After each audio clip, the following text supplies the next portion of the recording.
Hello there, how you doing? It's your girl Crancake Karabo. I hope you're good. Anywho, so I have a story to tell, as usual. I've got quite a few stories to tell. This particular story or moral of it is basically, I'm trying to give encouragement to people who appear to have been set back, because really in the kingdom of heaven, all is not always what it seems. To appear to have been set back in life, what's important is that you didn't compromise, girla. You did not compromise, and that's all that matters, because precious in the sight of the Lord is the dying to self of one, the death of his saints. The Lord rejoices in the one who fears him, and the least on earth are the greatest in the kingdom. So I'm going to tell you a story that God has also given me as a dream. Again, like yesterday's story, right, with the doctor, the physician that healed me from a near-death experience. Before, I told you guys that I got a job, right, and how it is that God came through for me, and I'm going to start that job soon. Yeah, but right now I'm still at home for the rest of this week. So, when I was about, I'm trying to give you guys a story to help you conquer and cope with derision and those who very potentially may want to spit on your toes because of what appears to be the fact that they have apparently conquered. At the end of the day, you're the one here that has the advantage of having not abandoned your morals, your virtue. You're the one that's held fast to Jesus. So when I was 20 on the dot, okay? Yeah, I was a part of this learnership program with Liberty Life. It had come into my hands, this learnership program, by the miracle of God. I was not yet born again, but God has had my back all my life, even before I got saved. I can totally see his fingerprints on everything, okay? Yeah, so he gave me this opportunity because I was on the precipice of suicide before it. I thought my life was over. I was forced to drop out of university because my mom was not paying my fees, and I was unemployed, and here it is that I was just sitting around gathering dust in the kasi, in the ghetto, and I didn't know what to do with myself. And just at the pretty much end of me, boom, Liberty Life was prepared to see me. They were prepared to interview me. They were prepared to give me a shot. We went through the whole process of getting into a learnership program, and now I was a part of it. And when I was a part of this learnership program, this learnership program was a combination of it was on-the-job training, right? And then it was also like school. We attend classes at the Boston City campus in downtown Joburg, right? Yeah. It was the component of the schooling that the story emanates from, all right? The part where it is that we used to attend classes. So for maybe out of a 4-week month, we would attend classes maybe 2 of those weeks, and then the other 2 weeks it was on-the-job training. So during the 2 weeks that we were in downtown Joburg, the on-the-job training was in Randburg, for me in particular, for our for the consultants, the broker consultancy. That's what I belong to. We used to train up in Randburg in a branch, brokerage, but everybody else was in what do you call this? In Braamfontein, the main head office, but we were in Randburg, okay? So however, the schooling side of it, we all of us as learners, right, as interns, all of us were in downtown Joburg in this one building where it is that we got lectured. Okay, cool. So being there, I used to use taxis to go home, all that jazz. I was still 2 series walking, and one day I was in downtown Joburg. I don't know what I was doing. I was just walking up and down downtown Joburg, because I definitely was not going to the taxis to go home. I think I was just forward, naked papa, just traveling, going to see kind Santa, whatever. I don't know what I was doing there, because I was definitely not on my way home. Okay, I'm walking there all by myself, right? I had a friend, a bestie, in this program, but I wasn't with her. I was just by myself. Anyway, whatever, I'm walking in downtown Joburg, and then approaches me is this tall, handsome dude. He was really, really cute, right? He looked all fashionable. Like I said, at the time I was 20. He could have been 24, 25, 20, 24, 25. Anyway, whatever. This dude sees me, and he is obviously a creative. He's obviously just this flamboyant creative. He's the way he's dressed, very eccentric, Anyway, I see this dude, and as a young girl, as a young woman, I think he's cute, but please, I'm not trying to, so I'm looking in another direction. This young man then stops me. He's like, hey, and I'm like, whoa, the cute guy likes me. He's actually like this, yeah. So like this dude, he looked actually I don't even know if I can say that he looked colored, because I think he actually was colored, like one of those coloreds that can speak the language, right? They can speak Tswana, they can speak Zulu and whatnot, because maybe they've got like half black parent, half colored parent or something. He was one of those. I never got to know him long enough to understand what his roots are, but he could understand my languages. It's that basic. Okay, could be Zamananes. Hallelujah for coffee. Okay, so this young gentleman, this young, exceptionally handsome, eccentric, colorful, very, very creative looking gentleman. I'm single at the time, right? I don't have a boyfriend or whatever. And that was before the days of me shunning recreational dating, because I was not born again. I didn't have any such conviction. Yeah, so I'm thinking, oh, this could be a boyfriend. So this dude asks me out.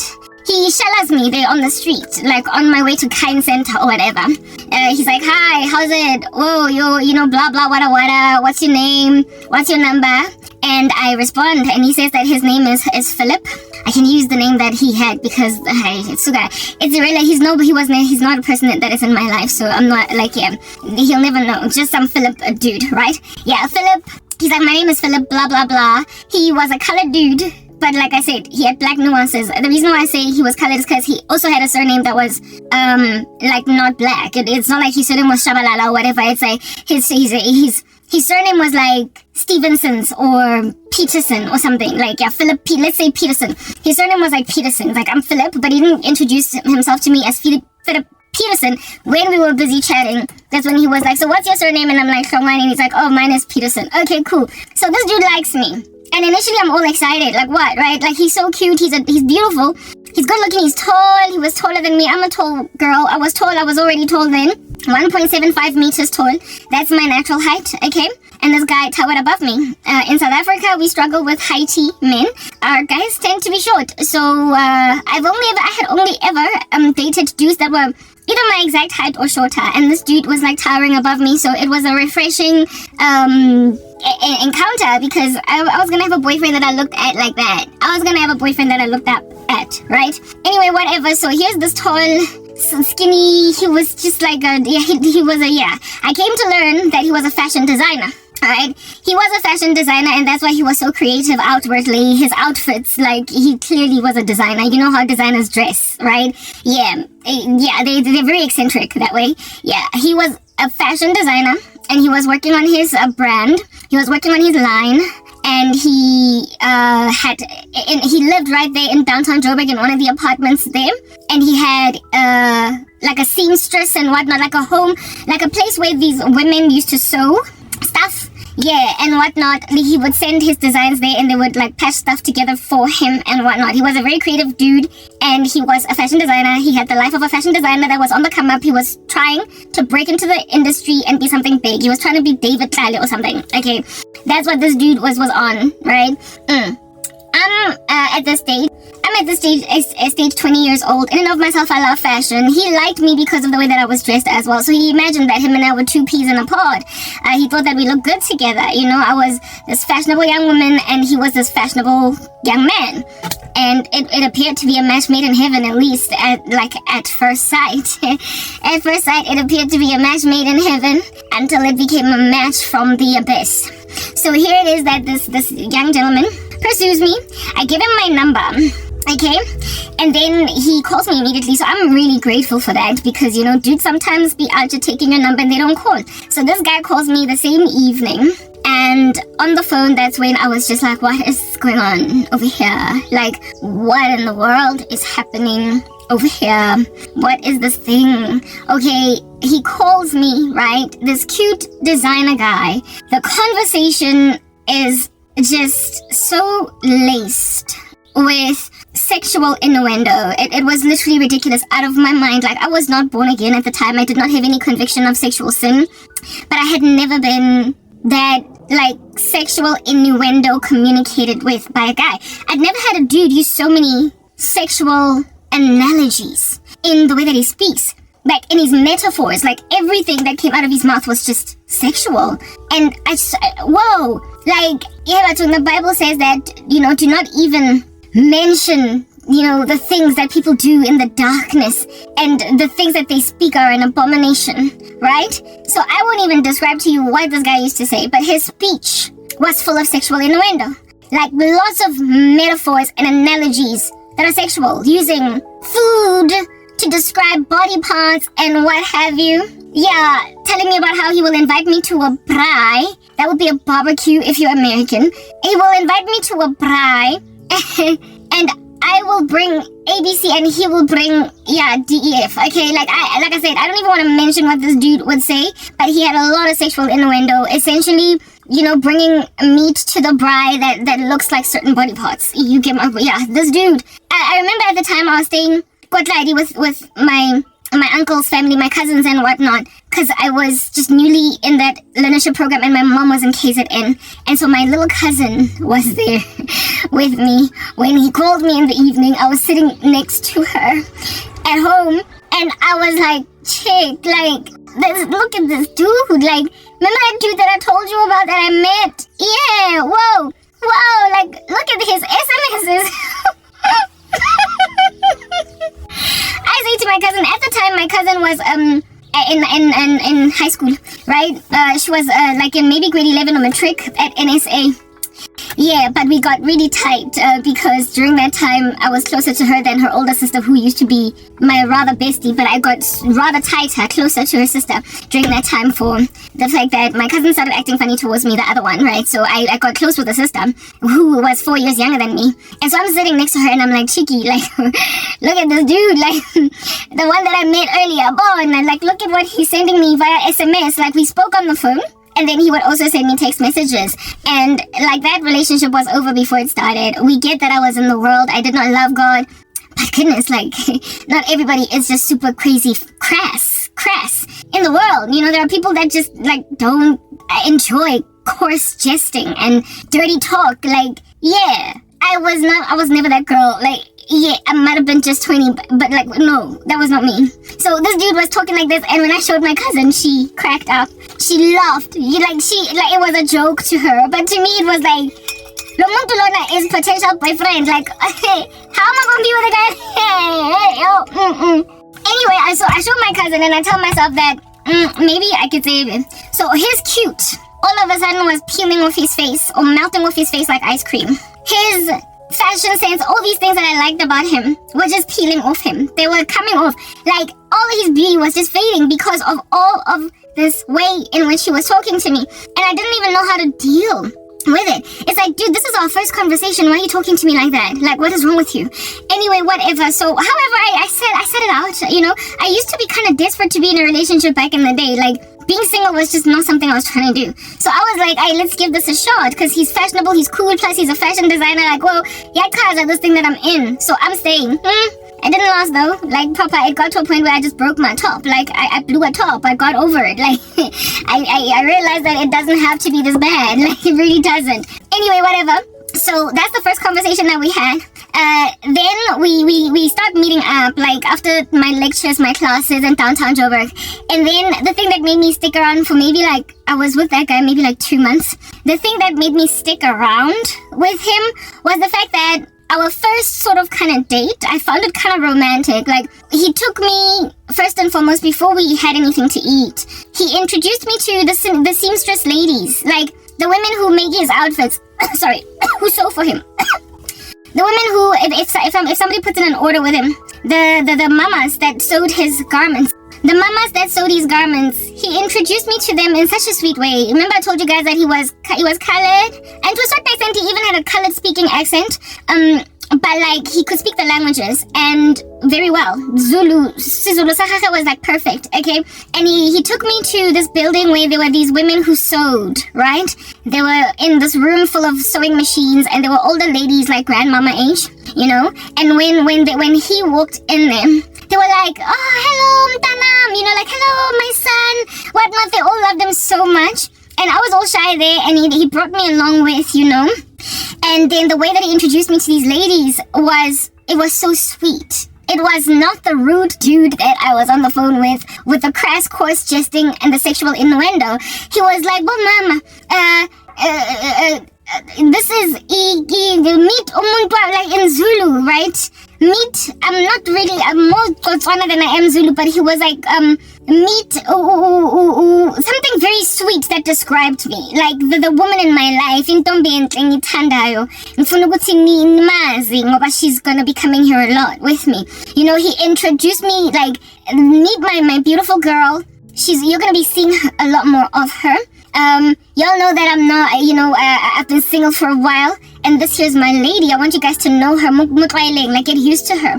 And it just melted my heart so much. And these mamas were like, oh, Tanam, oh, makote wethu lona, sisi unjani, no, mina ngikuthi newa, mina ngikuthi, yeah. So they were like, hi, how are you? My daughter, oh, you're so pretty, you're so beautiful, I'm Dinewo, I'm Mama Zintle, I am Mama this and Mama that. So I just was introduced as this, like, basic, it's almost as though this dude was introducing his bride to the women who raised him, you know, and it gave so much future to me. It was so touching, and it made me realize that this dude is not just trying to hit that, you know. It made me see that he's not just trying to hit it and quit it, because he took me somewhere that meant something to him.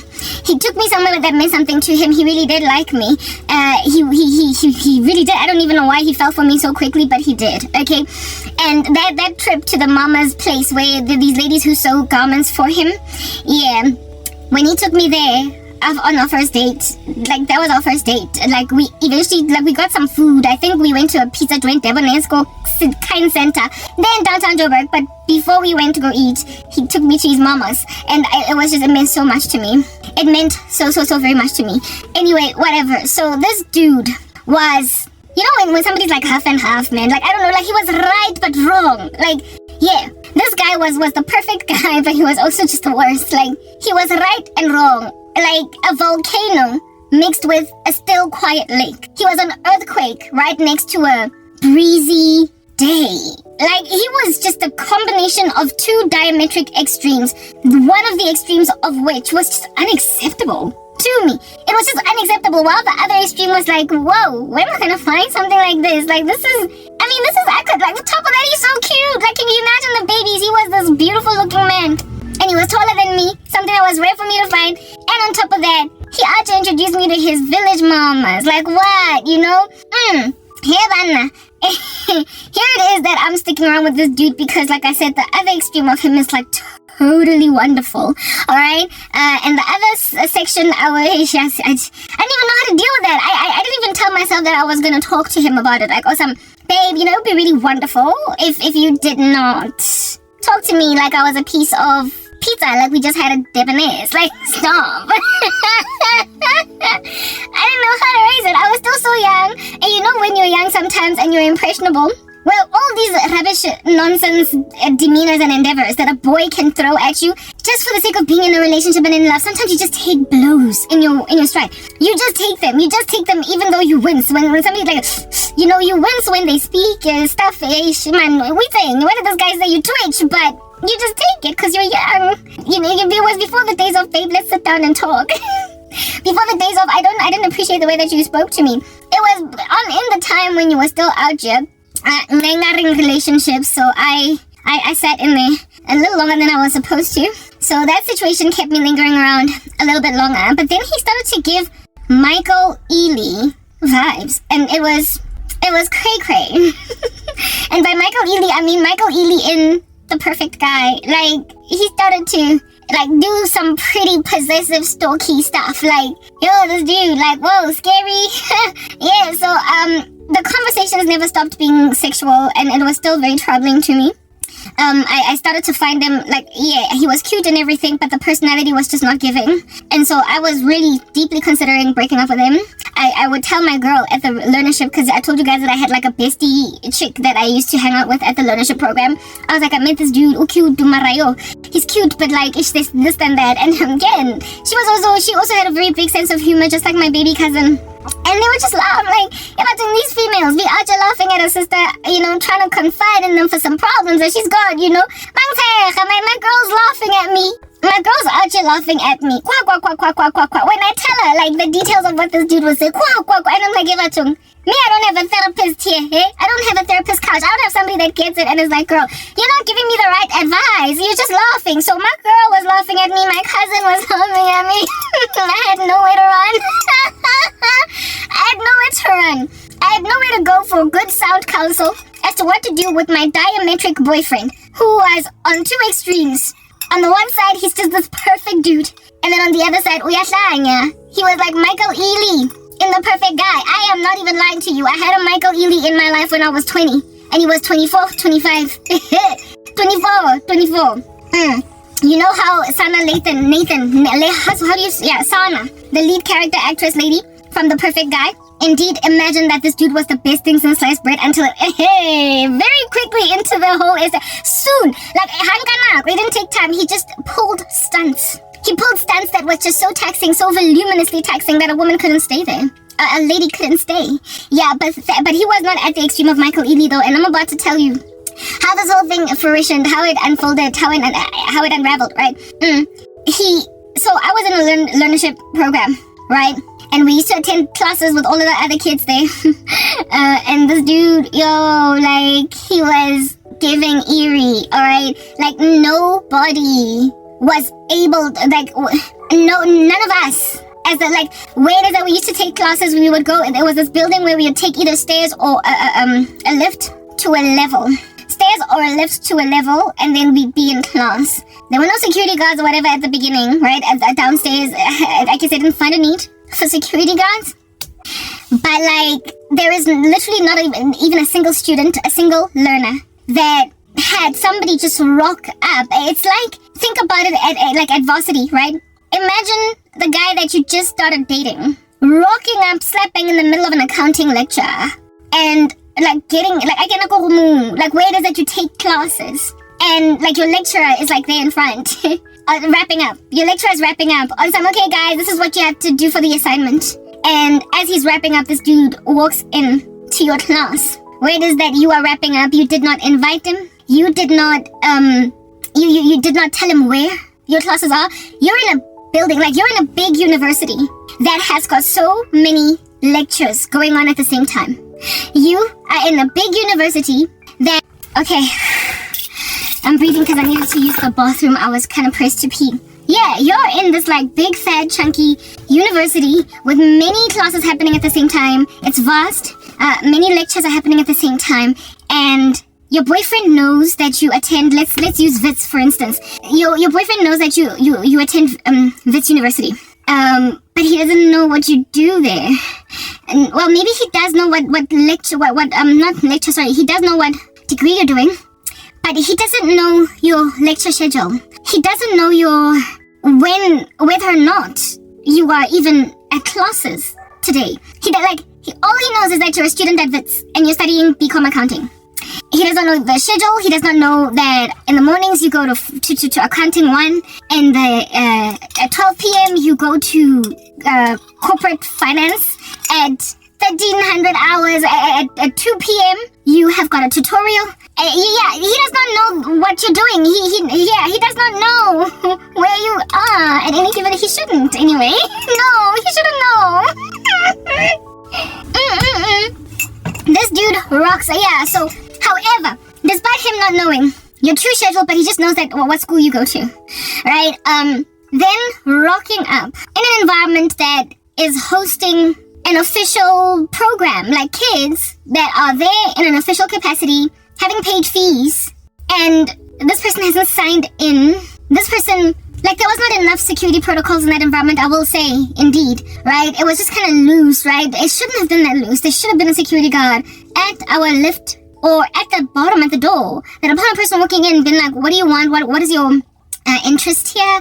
Where are you going? Who are you trying to be a guest of? And these security guards would then also know that the kids that are studying, that are at classes, nobody's allowed to see them unless they come down. So if you have a meeting with one of the kids in the classes, you have to come down. The rules of that place was similar to like what would be the rules at res, at university, right? Like a lodging residences for girls only. people, like, you can't just bring your boyfriend in. They have to sign in this protocol. Guys can't just stay there. You know, there are rules. Like, a person, in order to make sure that there are no squatters, no people that just sitting there. You can't just let anybody in, because people can take basically the whole establishment for granted. Do you understand what I'm saying? So if at all boys can't chill in the girls' res, there has to be eyes on the ground when boys are out just slipping into the girls' res, right? And they can't just stay there.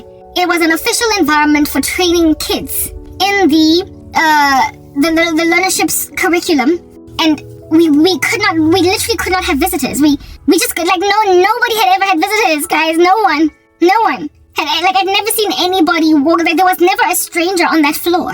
It was only the lecturers, and it was only the students, just us. This was like this dude, when he rocked up, literally everybody turned their heads. It was so embarrassing. They were like, okay, there's a stranger here, like, Kimang Ole. This dude, anyway. So he found my classes. This building had many floors, first and foremost. It was one of those buildings in downtown Joburg. It had floors, many floors. One of the floors was where it is that we were taking classes. I did not tell this guy what floor we're on. We were so in the infancy of this thing. And again, where it is that I attended, I only told him the building. I was like, I attend classes at this particular building in downtown Joburg. I didn't tell him the floor. I did not tell him the room number or the quarters number. I didn't give him more details than just the fact that this is where I attend. And even then, he didn't know if at all we were at Liberty Life on the job training in the offices, or if at all we are in class. He was basically just going out on a limb to test the system.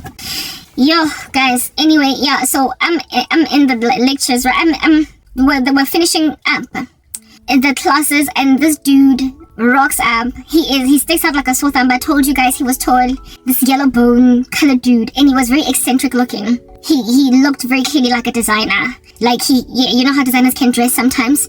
And already I was kind of uncomfortable and uneasy with him and the way that he was. I knew I had to break up with him. I told my girl about him. All she had done was laugh because the stories were to her funny.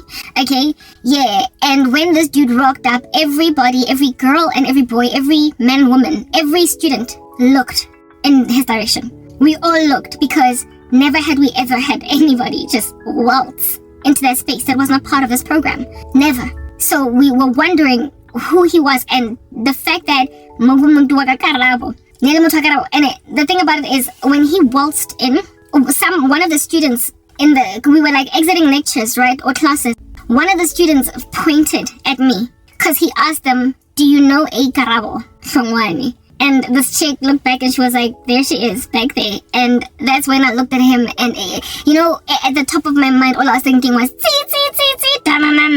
I just felt so overwhelmed, so bombarded. And I said to my girl, because she was with me, I had a bestie that was always with me. I was like, that's him. She had never met him at that stage. I was like, that's him. That's Philip. That's the guy that I've been telling you about. And my friend was like, whoa, what is he doing here? My girl was like, whoa, what is he doing here? I was like, I don't know. Anyway, so I went to him. You know when you push someone out of an environment because you know that they're not supposed to be there? I went with him to the lift and everything downstairs, basically to exit that building. To cut by him out on some, hey, what's up? Well, how you doing? He's like, nah, I just wanted to come and see you. I was like, no appointment, dude. You know I got a phone. You could have called me. You could have texted me. You could have said, can we meet after your classes? Or I'm done at 3 p.m. What time are you done for? Okay, sure. Like, he just came in the middle of the day.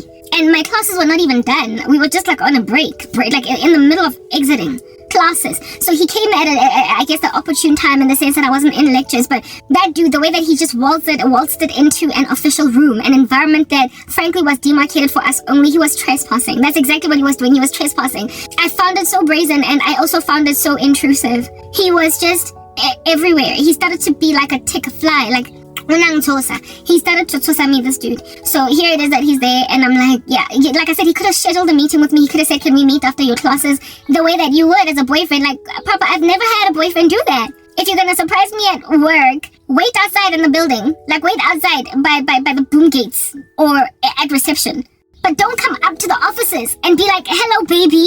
That's like what that dude did. It would be like your husband surprising you at your desk at work without organizing with your colleagues, nothing. No one in just this vagrant stranger that doesn't have an access card, that is not within an official capacity to be there. They're being there nonetheless. It's like, where was security? Where are the rules? Like, I was just not safe.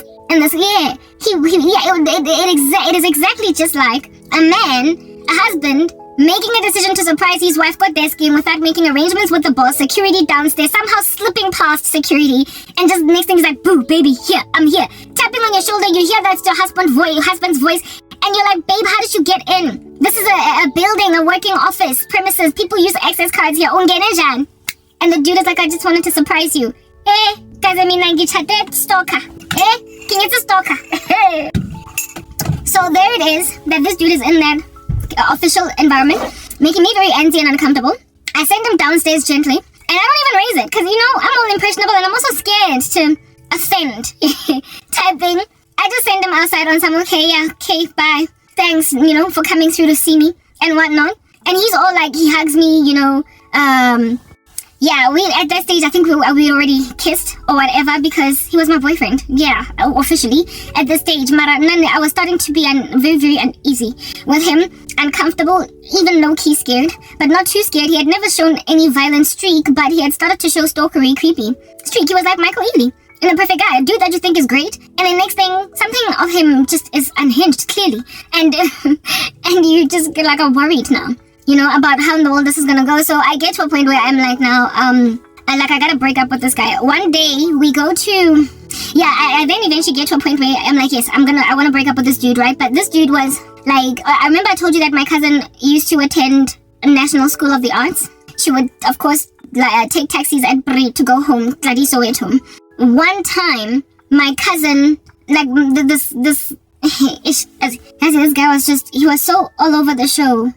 Yeah, man, he was, not so, anyway, whatever. My cousin, I bumped into my cousin. We lived in the same house, right? But I bumped into her that day. I went home early, and then I saw my cousin at Bri. And I was like, hey, Kazi, what's up? Oh, you're coming home. Okay, I'll get a taxi.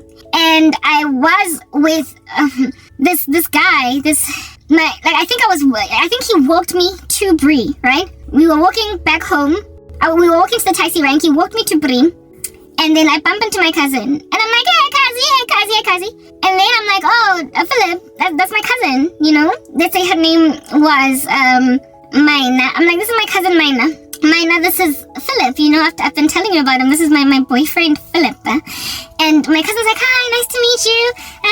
What a fish face, whatnot. My cousin and I get in the taxi. Right, we're gonna taxi. We get packed up like sardines. And we are about to go home.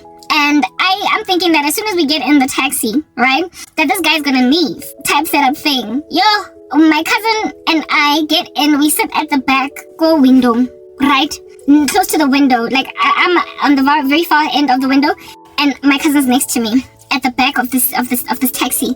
And this dude, I'm thinking he's gone now. I'm talking with my cousin, so, okay, no, that's the guy, cause I say to my cousin, how was school? Wada, that's the guy. Yeah, you see that dude, yeah, not only. And my cousin is like, yeah, I do agree, he's really cute. But his SMSs, so what are you gonna do? And I'm actually chatting with my cousin about how it is that I'm already sure, I think I'm gonna break up with him because he's not giving. The other day he just came to school in Javela and like waltzed it in, and it just was so embarrassing, and I didn't even know how he found out what floor I was at. He must have asked students at the downstairs, like on some, do you know Karabo? And they told him, I don't know, but he just, I give my cousin all these weird little things that this guy's doing, all these horror stories of this boyfriend, coupled with the fact that he's just completely inappropriate in the way that he talks to me, right? Anyway, whatever. I'm chatting with my cousin at the back of this taxi. The next thing, this dude is like,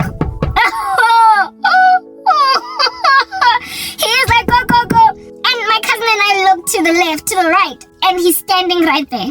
He's standing outside of the taxi at Ribule window, so he can chat with me all the way up until the taxi leaves. Look, some people might find that romantic. This dude being on some, baby, I want to hold your hand until the taxi leaves. Like, I don't want to miss you. I want to savor every last moment. If maybe he was normal, I might have found that kind of endearing. I don't know, but at this stage I was really I found him creepy. at this stage. His sexual innuendo, the fact that he just rocked up at places that I didn't expect him. This dude was an obsessive. He was a too-mucher. He was a too-mucher. A too-mucher. One of those, like, he was just a too-mucher. Just the fact that on our first date, before we even went to go and get pizza, he introduced me to essentially what would be the tantamount of his family. I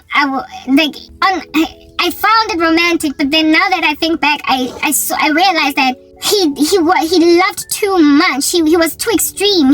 I don't know if I was his only victim of this nature, but he just went in hard and fast and immediately. Based on what, I don't know. But he was already very possessive of me, and he was already just acting in ways that, well, it was just too much too soon. I don't know. So maybe that might have been adorable. And not only was this guy moving at that pace, and women love commitment. You know, women love it when guys want to make them serious, baskadlala and whatnot. But this dude was not just trying to commit real quick, real fast, and make me something very serious very early. He was also sexually perverse, like in the worst way. He was sexually perverse in a way that a 20-year-old girl, a 20-year-old woman, should not be too uncomfortable with, because she's already generally just encircled by crazy, sexually aroused boys. Like, at that stage, at that age, it's not long ago since you were in high school. It's not long ago since you were on campus at university. You are also, even on this learnership program, encircled by a whole bunch of young hormonal men, you know, that every so often drop sexual innuendo bombs in your face. Guys that think with nothing but their nether regions are always encircling you when you're 20. You know what I mean? So, for a 20-year-old, I should have, I guess, foreseen some kind of element of a perverseness in a young man, because banjalo, but not at that level. I'd never seen anything like that. I'd never, except for one time at Wits, actually, when I was a student at Wits. But I told you that I had to drop out of school because my mom wasn't paying my fees. In my first year, I had a stalker on campus.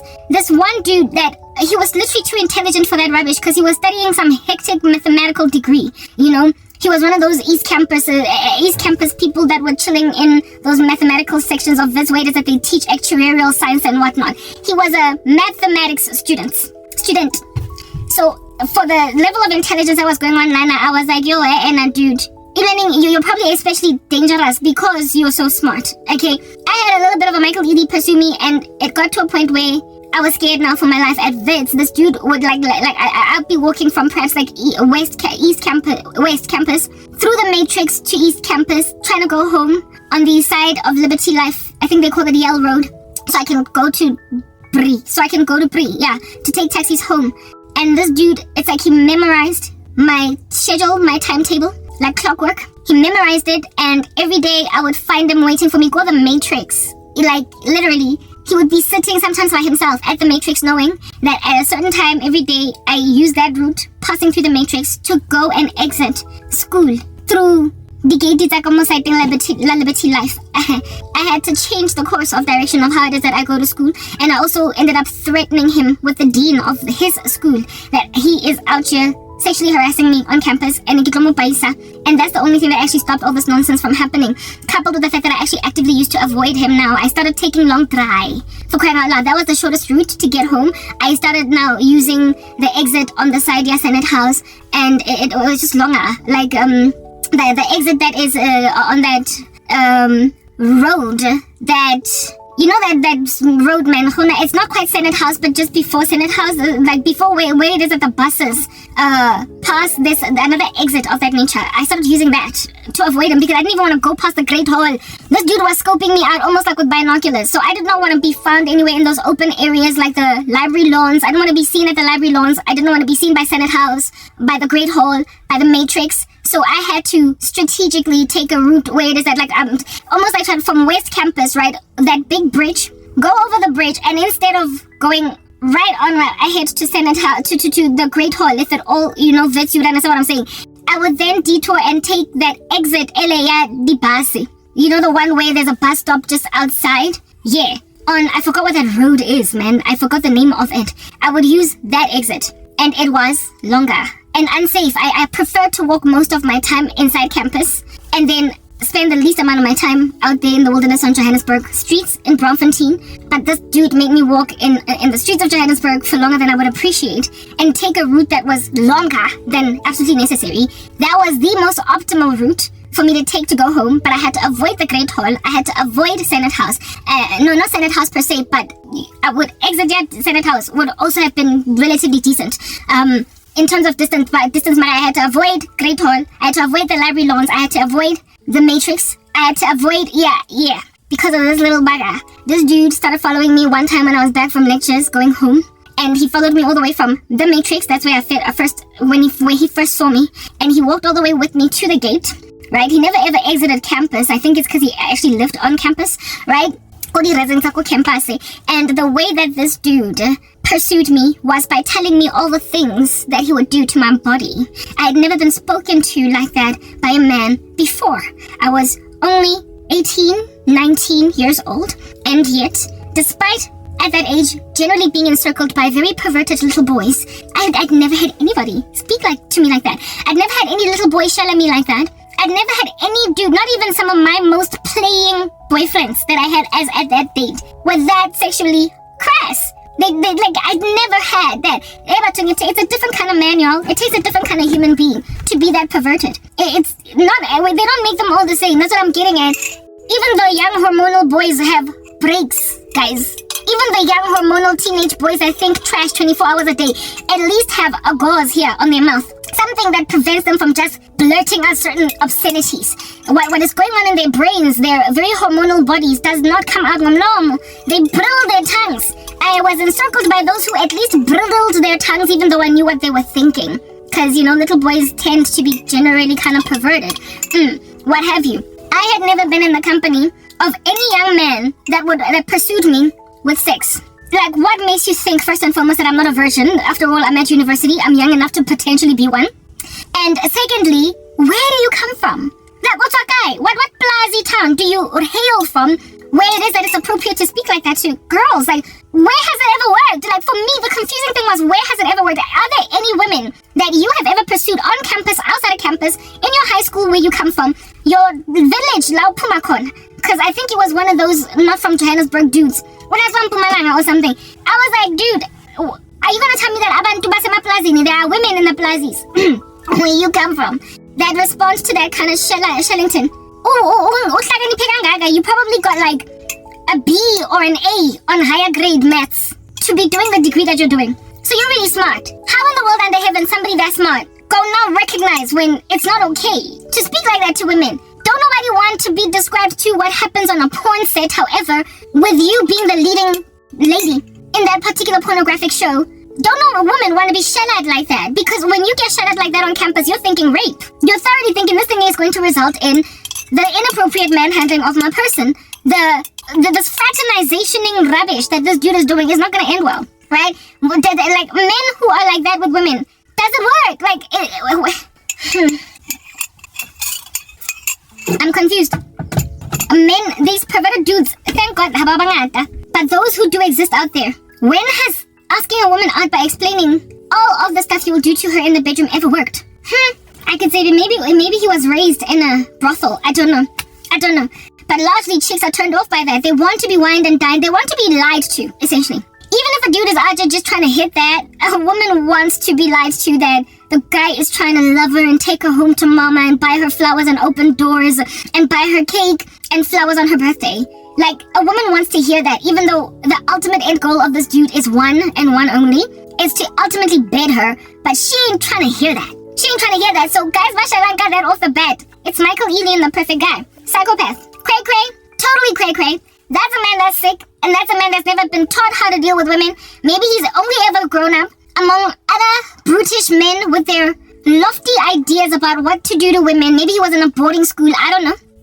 And so as a result of him being then in boarding school with other boys and never having the company of women and speaking with other boys, their wildest fantasies about what they want to do with girls, communicating his wildest fantasies about what they want to do with girls, that then made him think that after matriculating and getting out of boarding school, he can then just speak to girls like that because he's only ever been in a man cave. I don't know. But I had never in my life experienced that level of perversity from a guy. No, I was encircled by young boys that were thinking it, but they definitely never said it. They had self-control.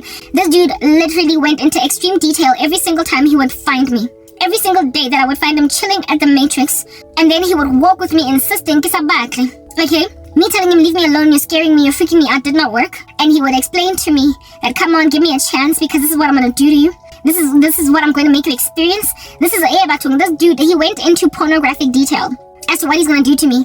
And it got to a point where I told him one day, look, dude, because my daughter, I would avoid him, but sometimes he would find me anyway. Despite me running away from him and taking a long route, I eventually told him, I'm going to report you to the school. I'm going to report you to the School of Computational and Financial Mathematics. I'm going to report you to the dean, and you're going to get sent back home to Mpumalanga, dude. They're going to give you a strike or something. I don't know what they're going to do in the university, but this is unacceptable, and I'm pretty certain they'll listen to me. Okay? I'm going to tell them that one of your students out here, this is what he looks like, this is his student number. Yeah, please, he's harassing me on campus, and they're going to listen to me. Right? It was when I told him that I'm going to report him to the school that he finally let me alone. He left me, but that was the first and last as at that date. That was the first and last dude that ever pursued me like that. And going forward, nothing like that ever happened again. Going back, nothing like that had ever happened until this guy. But the sad and disquieting thing about this guy now that I was with, this Philip guy, is that I was with him. It's like I was dating the menace from Wits, but like in a different body. The guy, like, this dude, the only difference between him and the menace at Wits, like the menace at Wits, right? He liked me and started shelling me. But because I was not attracted to him, I rejected him off the bat. I rejected the menace at Wits off the bat. Perhaps that's the difference, because this Philip guy, I was at first sight attracted to him. But then his character was very similar to the one of the menace at Wits. And it made me so crazy uneasy. Like I said, this dude at Wits, he had too muchness in him.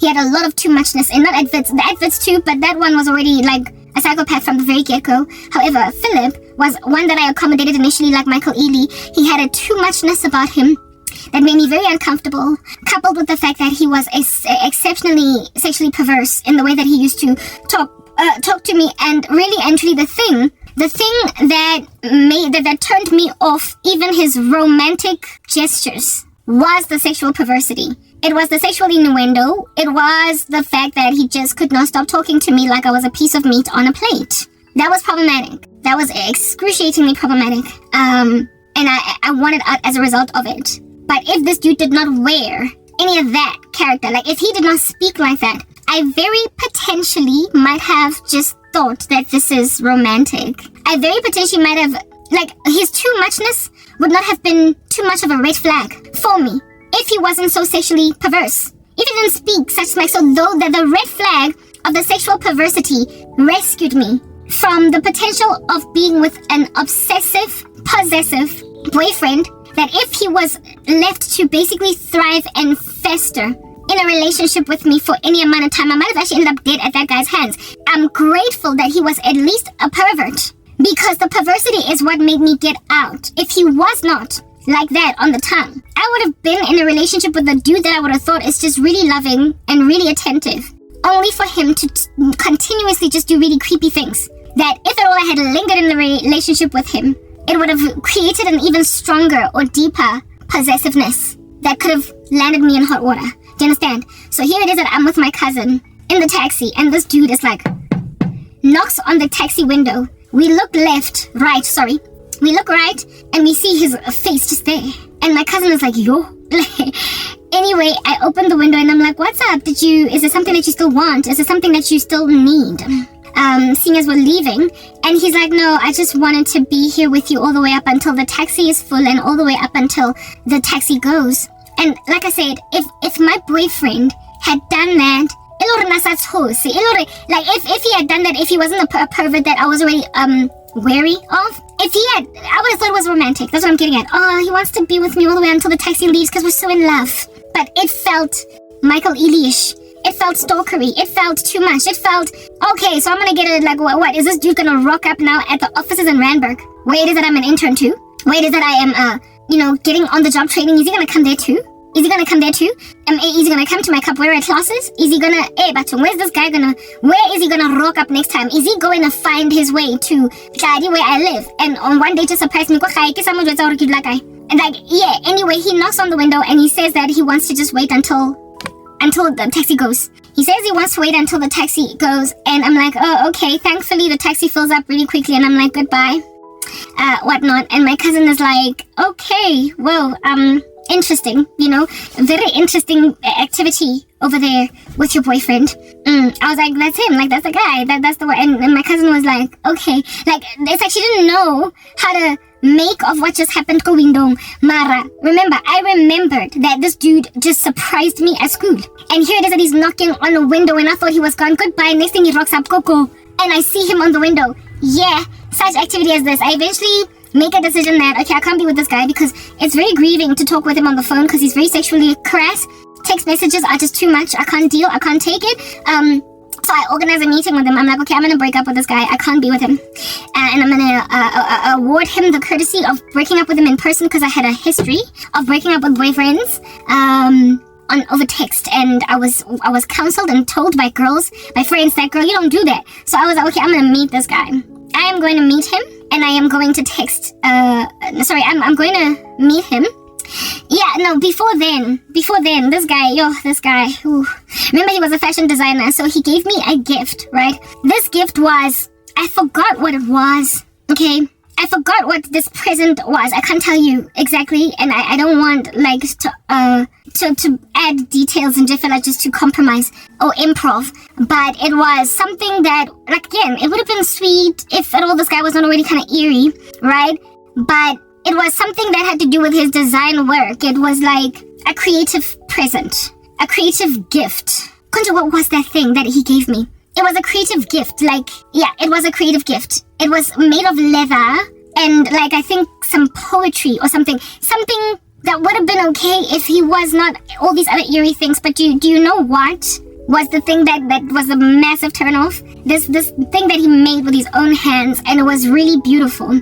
He clobbered it. He plastered it with his perfume, his cologne. He smeared it, like drenched it in his perfume. Ish, guys. Yo, he actually, I could just see him going